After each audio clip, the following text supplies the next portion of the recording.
Hi, my name is Carina Ockedahl, editor of SkyNews. Today we have with us Chris Vaughan, Senior Astronomer. So today we're going to be talking about two eclipses coming up, one in 2023 and one in 2024. So Chris, maybe we can jump in and you can tell us a bit about those two eclipses and also what the differences between the two. Yeah, great. Thanks, Karina. So I think a solar eclipse occurs when the moon passes in front of the sun from our perspective here on the Earth. And of course, the moon's orbit around the Earth is actually tilted by about 5 degrees off the Earth's orbital plane.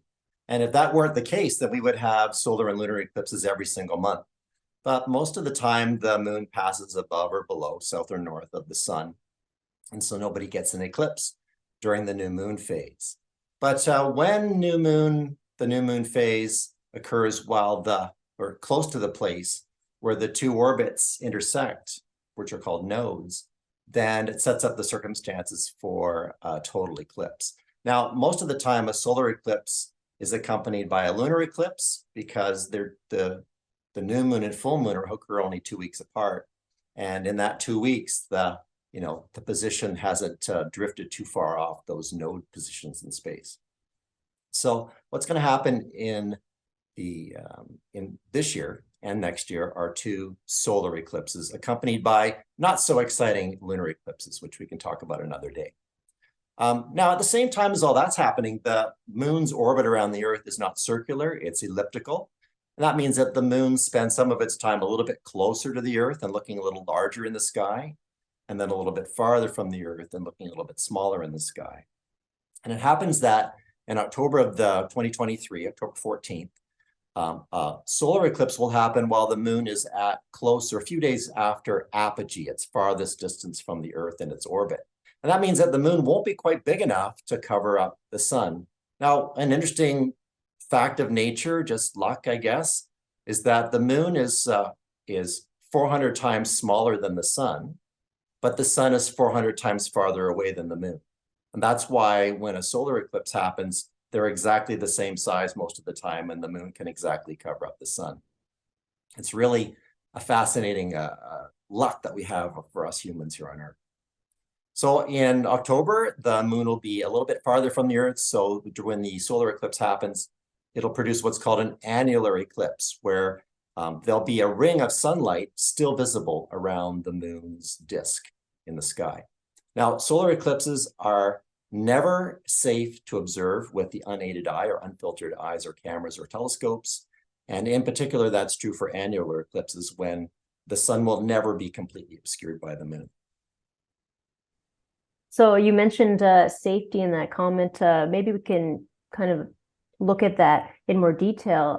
How exactly can we observe these eclipses, and also how can we do it safely? Sure. So one of the most fascinating things about sunlight and eclipses is that if you actually project the sun's light through a pinhole, or maybe a space between your fingers, or maybe the space between leaves in a tree, even a kitchen strainer, you can actually project little crescents, the sun's crescent shape on the ground or on a piece of paper while the eclipse is underway. So that needs no special technology or equipment, just basically make a little hole and project the sunlight through it. Now, if you are lucky enough to have equipment, then there are a couple of other ways we can up the ante a little bit. So one of the other neat things you can do is make a pinhole projector, where in this case you get a box. Take a box, get a piece of foil or a juice can lid, poke a small hole in it, and when you aim that end of the box at the sun, the beam of light comes down the sun and projects a little image of the sun on a piece of paper in the bottom of the box. And you can make that as a DIY at home. It's a great craft project for families. And that way you can watch the eclipse unfold in terms of the shape that the sun is varying through the eclipse. All this is happening, of course, as the disk of the moon is encroaching over the disk of the sun and taking that so-called bite out of the sun. Now, these telescopes and other gadgets that I have around me are a little more, expensive options, but they're terrific to have. So right above me is something called a sun spotter, and it's essentially a telescope that's been folded into a triangle. There's a lens that you aim the sun at, and then some mirrors inside it, and it projects an image of the sun on a piece of paper. Unlike the pinhole projector, where you get a kind of a small picture of the sun, the sun spotters are designed to give you a nice, healthy disc-shaped image of the sun. So that's great because it doesn't, a group of people can stand around and look at the piece of paper, look inside it, and see the eclipse happening. And also for young kids that don't really have the knack for looking through a telescope eyepiece with one eye, these are great because then even youngsters can look at the sun, at the eclipse. So you're looking down at the piece of paper and not, at the sun, which is unsafe to look at. Now over here, we've got a regular nighttime telescope with a solar filter on it. So these solar filters, they come in mylar, plastic, or glass, and they are designed to dim the sun's white light by 99.999%. So just a fraction of the sun's light passes through these, and it produces a safe to look at dim image in the eyepiece of your telescope. The other thing that it does is it protects all that radiation, all that sunlight from streaming through your telescope. You don't want your optics to have to suffer through all that solar radiation. So you always put your filter at the beginning of the sun's path through the telescope. Now this one over here, this is a specially designed Coronado Personal Solar Telescope, or PST. It's actually designed to show the sun's hydrogen alpha wavelengths of light, the light that are emitted by the sun's hydrogen atoms their features and structures are brightest at in the red part of the spectrum. So these telescopes, instead of dimming the light, what they do is they reject all the colors of the rainbow except the red light wavelength that's of most interest. And so these telescopes will let you see things like solar prominences and the filaments that are on the sun's surface and the granulation that's on the sun's disk. So this one will show you the shape change of the eclipse, the way a close-up view of the way the moon is obscuring the sun. This one will do the same thing. So really you can go either. Now, understand at the very least, they can also wear glasses, although maybe that's the less interesting option, arguably, perhaps. But when they put the same filter will be produced into actually a card or an eyeglass form that you can wear. And when exactly is it safe for them to look? The only period that it's safe for them to look? Maybe you can just review that a little bit too. Yeah, so during a total eclipse, now this will be the case for the 2024 April 8th event. On that case, the moon will completely block out the sun for a brief period of time, what we call the period of totality. Generally, that's around 3 minutes or so in length, 3 or 4 minutes in length. And while the moon is taking more and more of the sun's, hiding more and more of the sun's disk, a number of interesting phenomena can happen. When the sun is nearly completely covered, you'll notice the temperature drops. You might hear the birds stop singing and the animals think that it's time to go to bed. If you look in the direction that the moon's shadow is coming from, you might see the dark shadow looming on the distant hills or the sky darken. And also, just before the sun is completely obscured, the shadows around you will become much sharper, much different looking, because normally we're being illuminated by an extended light source of the sun. But when there's just a sliver of the sun left, we're being illuminated more by a point source, so that our shadows get a lot sharper. And you all can also look on the ground and see the ground sort of wiggling. You can see these wiggling ripples illuminating the ground. And those are the Earth's air turbulence distorting this pin light source. So that's another phenomenon to look for. So then all of that you can do while you're looking down without your eclipse glasses on. When you want to check out the sun, you need to put them back on. Now, when the eclipse reaches totality, and generally we use an app or somebody responsible for checking the times. Once the eclipse is ready to look at, the totality begins, you can remove your solar glasses and enjoy the spectacle. And it's unbelievable. A lot of places in Canada, in southeastern strip of around the Great Lakes, will have a little bit of the path of totality for the April 8th eclipse. And places like Toronto and parts of Montreal will be just outside the track. So the sun will be almost completely covered, but not quite. You definitely want to make the effort to get south into the path of totality, because only there will you see the inky black moon surrounded by the glorious solar corona extending into space around the sun.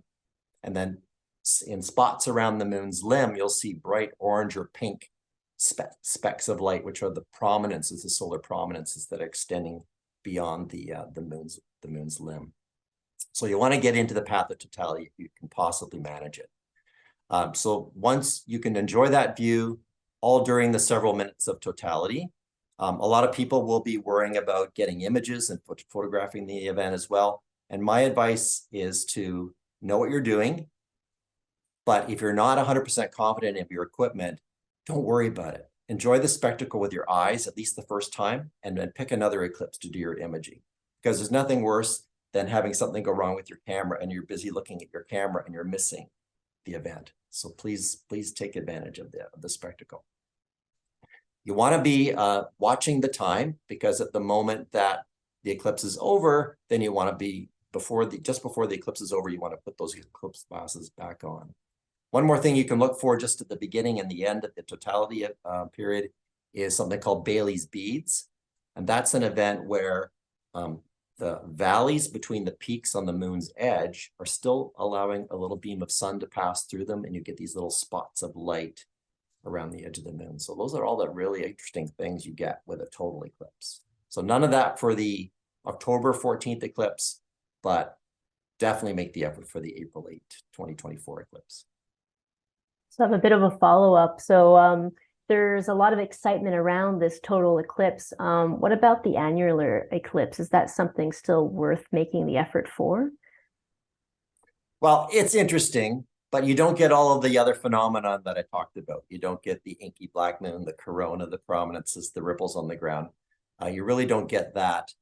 You might get some temperature drop, but really it's more the spectacle of the ring of fire, they call it, around the moon's edge. That's interesting, but it's completely a different game than the total eclipse. So we're lucky to get the annular eclipse, but if you have to choose between a trip to see an eclipse, pick the total eclipse. Perfect. And I guess one last follow-up here would be, you mentioned how much we might see in Toronto and from Toronto and Montreal, but what about the other side of Canada? Yeah, so let me run down briefly the paths of those two eclipses. So what's happening is that as the moon begins to pass in front of the sun, the moon's shadow contacts the earth and then races across the globe until it lifts off and the eclipse is over. In both cases, those eclipses, that track, that moon's path will last about 3 hours. It's very fast, faster than an airplane could sort of keep up with it if you wanted to do an airplane trip to see the eclipse.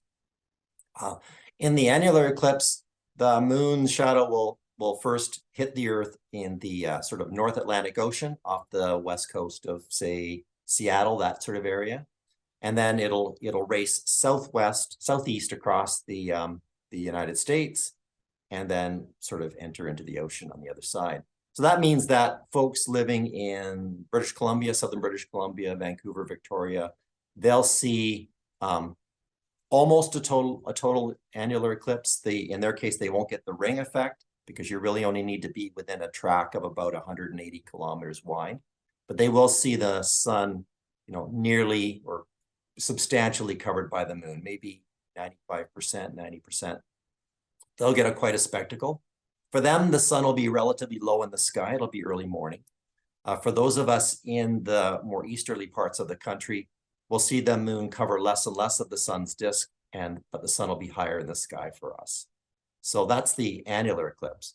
Now, for the total eclipse of the sun in April of 2024, that track will begin in the South Pacific Ocean, come up across sort of near Puerto Vallarta, Mexico, sort of contact landfall near Puerto Vallarta, Mexico, cross basically the center of Texas. A lot of major cities in Texas will be under the path of totality. Dallas, Austin, Waco, all kinds of them, San Antonio. From there, it'll come up to the eastern half of the U.S., continental USA. It'll sweep through Buffalo and Niagara Falls, and the track will extend north enough so that all of Lake Erie and Ontario are inside the track. Hamilton, Ontario, parts of Hamilton, Ontario will be inside the track, visible, able to see the total eclipse. A zone along the north shore of Lake Erie, sort of Leamington area in southwestern Ontario, will get totality. And from there, but it'll miss Mississauga, Toronto, and then the track will pick up again near Cobourg, Ontario, and east of Kingston. They'll get totality as well. Montreal, I think, is on the northern edge of the track, so you'll have to drive south into it. But Sherbrooke area of Quebec, the southeastern section of the province, will see totality. From there, it'll nip past Maine, and then it'll jump into New Brunswick, go through the center part of New Brunswick, and then hop over, and a bit of Prince Edward Island, the west half of Prince Edward Island. And then it'll hop across the water and run through the center of Newfoundland. So those are the zones in Canada, Canadians, which will get to see the total eclipse. But it's April 8th, and it might be cloudy. So don't forget that April showers bring May flowers. So you might want to start planning now to travel to another place where it's likely to be sunny on April 8th. That's good to know. Thank you. So I guess with that, is there anything else you'd like to add? Any food for thoughts for viewers, in addition to what you've already provided, or words of wisdom, I should say? Yeah, a couple more things. So if you are planning to travel to see the eclipse, places tend to book up early. A lot of places open their reservations a year in advance. So you'll be wanting to think over the next couple of months about where you might want to be on April 8th, 2024, be it Mexico, Texas, in the US, if you think, because they're more likely to have clear skies than we are here in Canada. As well, if you want some more details about the eclipses, a great resource from a gentleman by the name of Fred Espinac is eclipsewise.com. If you go to eclipsewise.com, you'll see links on that page for lunar eclipses, solar eclipses. There are links that'll take you to given years. You can see all the various eclipses for the given years. And by clicking each of those eclipse sort of thumbnails that you'll see there, they bring up details, and you can get things like a Google map track of the path to see if your town is in or outside of the track, and also get all the precise timings of when exactly you'll need to be ready to see it. So those are my sort of go-to resources. In terms of apps, if you've got an app like Sky Safari or Stellarium, you can use those and set the time into the future to kind of see the circumstances of the eclipse where you live. And there are even some eclipse-focused apps. There was a gentleman by the name of Gordon Telepun, actually is sort of an eclipse aficionado, and he prepared an app for the 2017 eclipse, which a number of us used. And it actually has audible countdown. So it says glasses on, glasses off, all the various safety things are in that. So keep an eye on the media and various RASC resources, and you'll see information about that. And by the way, the RASC 2023 and 2024 Observer's Handbooks will have extensive write-ups on all of these eclipses, including the circumstances for individual cities as well. Beautiful. We'll be sure to cover it on Sky News in the magazine too. So Chris, thanks so much for taking the time to do this interview. We'll hope to have you soon again. My pleasure. Hoping for clear skies on those 2 dates.